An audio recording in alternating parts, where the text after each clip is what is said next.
It's funny how things work out sometimes. Life can be so unpredictable. You can convince yourself that you have everything and everyone figured out. But in the end, you're just flying blind. Take Johnny Van Peen, for instance. There's a guy I'd known for years. Pretty good friends. We're in the service together. But I never would have guessed in a million years.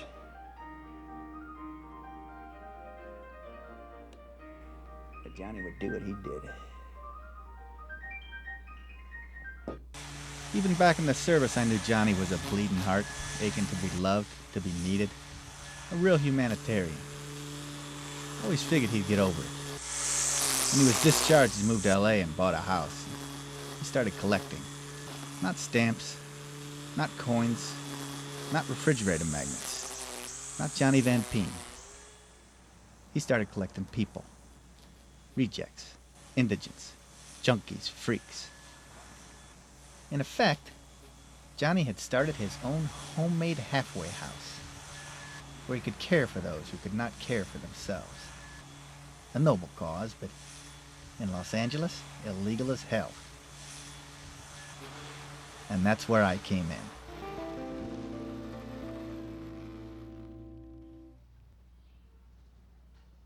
Nick?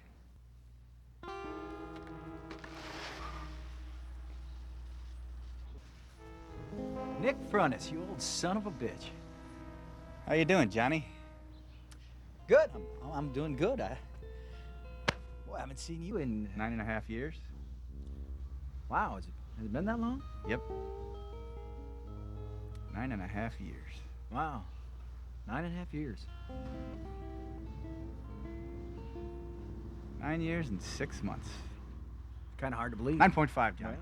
Well, long time. Well, this is great. Brings you into our neck of the woods here. I'm here to check out your little operation, Johnny. Operation? Your halfway house. I don't know what you're talking about. Come on, Johnny, let's not play games. I happen to know you're harboring at least 3 people in your house. So what? How does that concern you? This is not a halfway house. This is a home. Well, we've been out of touch for a while, Johnny. I'm with Club I. Civil Liberty Unified Bureau of Investigators. I've been deputized to come here and check things out. Make sure you're compliant with the new indigent release laws and everything's up to code and whatnot. There, I thought this was a social visit. I'm your friend.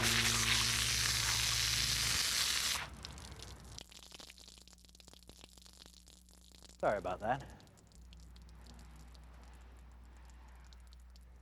Just came here to help you out. Before you get in any real trouble. I don't need your help. Johnny? I'm strictly here in an investigative capacity. I take a look around. I write up a report. The Bureau decides what to do with the place. That's all you want to do. You want to have a look around. I swear on my mother's grave.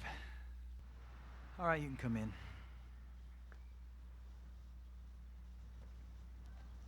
How is your mother, anyway?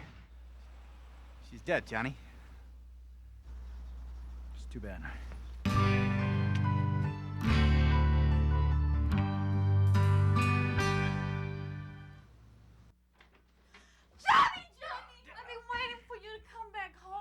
Only gone a few minutes, Della. It seemed like hours. Oh, it was horrible. I'm sorry, sweetheart. This is a friend of mine from the Army. I want you to meet him. This is Della Swenson. Any friend of Johnny's is a friend of mine. Della, no, Della, don't do that. Stop. Della, don't. She's checking you for drugs. I'll do anything for Benzanil 360 right now. Absolutely anything. Sorry, sister. I'm clean. How rude. He comes to visit and he doesn't bring a gift. Here you go, Della. Your medication. What, only 2? You know the deal. That's all you get. Why do you treat me like this, Johnny? Don't you love me anymore? Well, of course. Della, you know I love you. Della, I love you with all my heart, and I want to help you continue to get better. And that include your yeast infection. Oh, we'll get better, Johnny. I know, Della. I promise.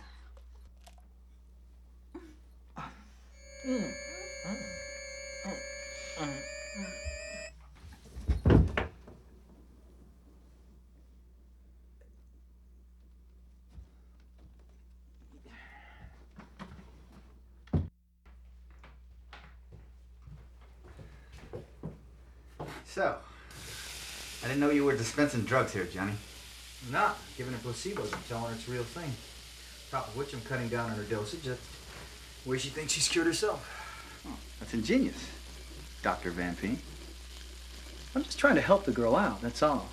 I take it that includes a little bedroom therapy? You sound jealous. Maybe I am. Still doesn't make it right. Hey, that smells pretty good. What is that? Well, it's just your everyday flambe tetrazzini.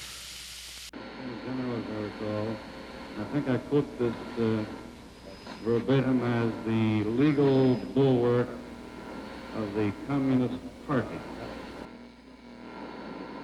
He had been responsible for the placing of a number of communist writers in the organs of the Institute of Pacific Affairs. His name's Calvin. Found him on the street, screaming obscenities at passers-by. He was a complete schizophrenic. You scaremongers, you witch hunters, I won't allow you to turn me into a So, now he's all spineless, better. backstabbing turncoat. No, but he's This is a free coming country. along. My politics are my business, Senator. I have my rights, you know. I have my rights. The Fifth Amendment. Calvin was a young up-and-coming actor in the 50s, but he was blacklisted in 52 as a communist sympathizer. He hasn't worked since. I'm not giving names. I'm not giving names. Not giving names. Who's he No talking to? names, no He names, believes he's no watching the names, McCarthy hearings. No names. Apparently, he was slated to be a witness, but Senator McCarthy. never called on him. I'm not knuckling under like that Roberts Taylor. Un-American son of a bitch. Calvin, Yeah, what? I keep telling you, McCarthy's dead. They have stopped. There's no more blacklisting. Did you say McCarthy's dead? McCarthy's dead. Oh, thank God. Wow. I better call my agent. Maybe he's got something for Yeah, me. it's a good idea, Calvin. So, Hello? Yeah. Yeah, I want to talk to Mr. Cohen. Allow the steers and heifers falling, donkeys all roaming. Stray set out for stomping grounds and headed for Wyoming.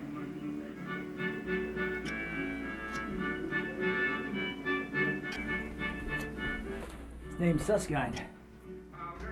Howdy, partner. Spare a cup of coffee? Howdy. Sure thing, fellas. Where are you headed? Oh, no in particular. What's with the getup? Susskind was raised on a ranch in Wyoming, and he loved it there. When he was 12, his parents died, cattle stampede. And they shipped him off to Newark, New Jersey, live with relatives. Yeah, I'm headed to Wyoming myself. There you go, fellas. Drink it up. I don't want the coyotes to get wind of it. Coyotes love hot coffee. A lot of people don't know that. Anyways, I figured I'd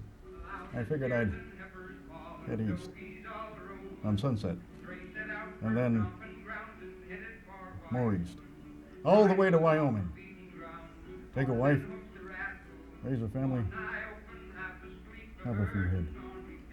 The past 20 years, he's been trying to get back to Wyoming, but somehow he keeps missing it. He's traveled all over the place. He's ended up in Nome, Alaska, Pensacola, Florida. He even spent some time in Amish country. But he can't seem to find Wyoming.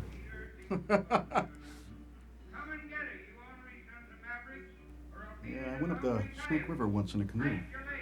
Lost a paddle. Damn near got sucked clean through a hydraulic electric dam. It was awful. I still can't straighten my right arm. My left arm. See, he sort of mixed up about his parents' death. See, he was the one that actually started the cattle stampede that killed him. He was playing around with some firecrackers.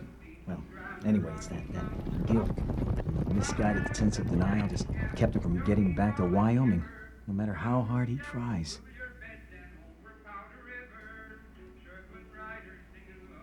Either that or he's just got a misguided sense of direction. Yeah. Well, you don't worry about it, Sodbuster, because you're gonna get there someday. So, Hey, see you later, fellas. Come back anytime for a cup of brew. Fellas? Oh, amigos? I guess they were tired.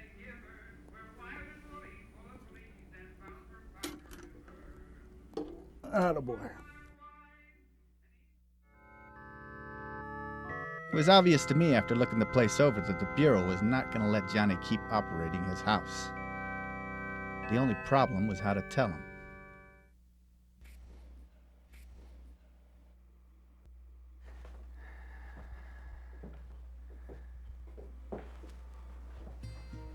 Johnny, you got a problem here.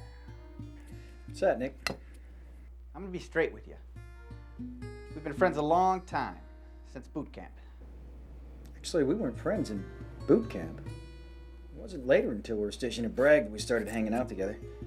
In fact, I really didn't like you before that. Whatever. Anyway, I've been thinking a lot about your popularity when we were in the service. People always liked you. Yep, everybody liked me. It's because you paid them to, Johnny. Remember? You paid the other recruits to be your friend. You bought their friendship. I got my money's worth. Maybe. But don't you see how wrong that is? You wanted people to love you so much, you gave them money. Or you invited them into your house. You took care of them. Well, what's wrong with that? Everybody gets something out of it. Here you are, holding yourself up as some sort of savior, all the while denying them of their most basic human right. The right to be free, make their own way in this world. I think I know what you're trying to say. You think that I'm trying to supplement my own feelings of inadequacy and self-worthlessness with a forced love of a bunch of vulnerable lunatics.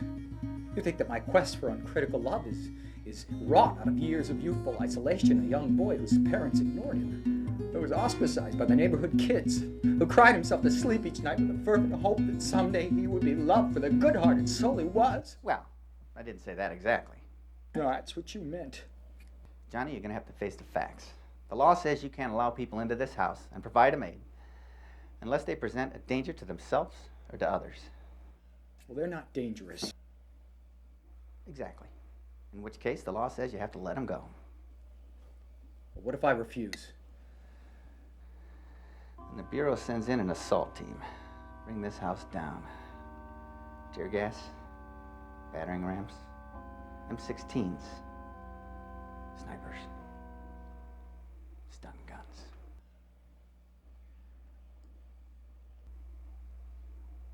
You don't want that, do you, Johnny? No. No, Nick, I don't want that. I guess deep down inside me, I always knew it'd come to this. But all in all, Nick, it's not a house. It's a home. Sorry, pal. You want to know something, Nick? I think you were right about me. I've been using these people as an emotional crutch. And maybe it's time that I threw that crutch away.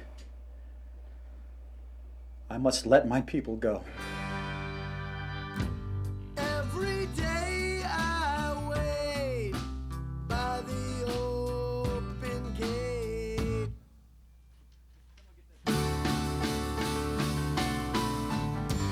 And at night I set an extra plate. And so Johnny Van Peen had finally come to his senses.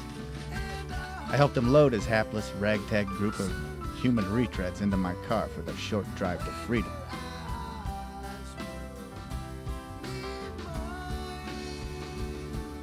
We disposed of them at the nearest indigent release site, number 46, near Vermont and Sunset.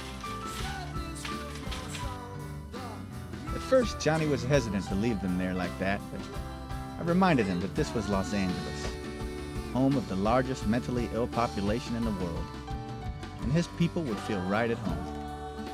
Convinced of their safety and their continued good health, he bade them each a fond farewell.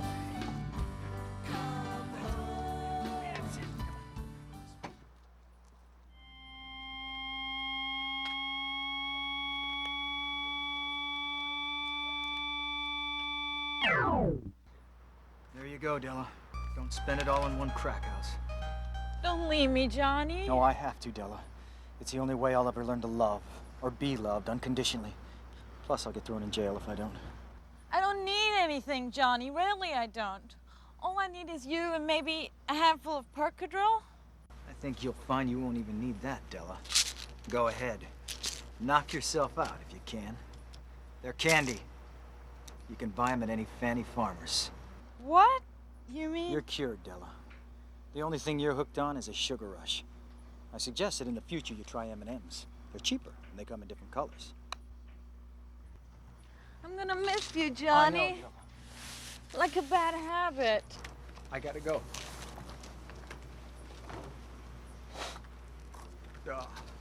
Sus guy. Sus guy. Sus guy. I guess I'll never get to Wyoming now. Who says? Inside you find a compass, a map of the United States, 5-day supplies of hardtack and corn dodgers. I also put in $50 in cash and a bus ticket. Should get you as far as Cheyenne. Now you just stay on that bus. Don't wander off at a rest stop, and you'll make it there. I took a bus once. Down in a sleepy little town called San Juan Capistrano. I fell asleep. And when I woke up, I was in San Juan, Puerto Rico. I don't know how I got there. You go make your dream happen, cowboy. Take it slow around large herds of cattle. They spook easy.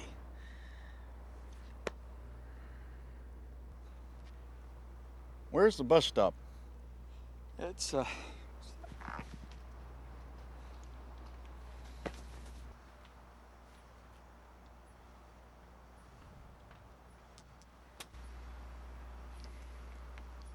I never been a lucky man. But today, I consider myself the luckiest man on the face of the earth. All right, Calvin, we're gonna set you up here. It's gonna be just like home. Okay. Got your TV right here. Oh, my TV. Yeah, we got your TV there. Yeah. Calvin, now listen. The Fox network is going to make a sitcom out of And Justice for All. Now, they're looking for someone to reprise the Jack Warden role as a crazy judge. I told him you'd be a shoo-in for the part. I knew Jack Warden. He refused to tell the committee anything. Yeah, well... Jack Warden, man, yeah. Jack Warden, right. Now you stay by that phone, okay? Because I gave him your number. All right. This is great. It was hard for Johnny letting go like that. He knew, though, that in the end it would all work out for the best. As for me, I had the satisfaction of knowing that 3 more wretched souls had found their way to freedom on the streets in the City of Angels. Tell him Calvin called. C-A-L-V-I-N. Calvin. I called the Bureau and reported my mission a success. The Van Peen case was officially closed.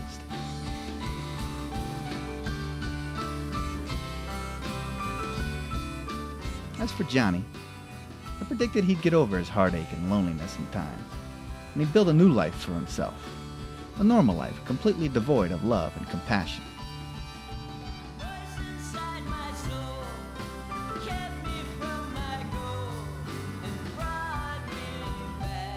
Of course, like I told you earlier, I never was any good at predicting things. How you doing, Johnny?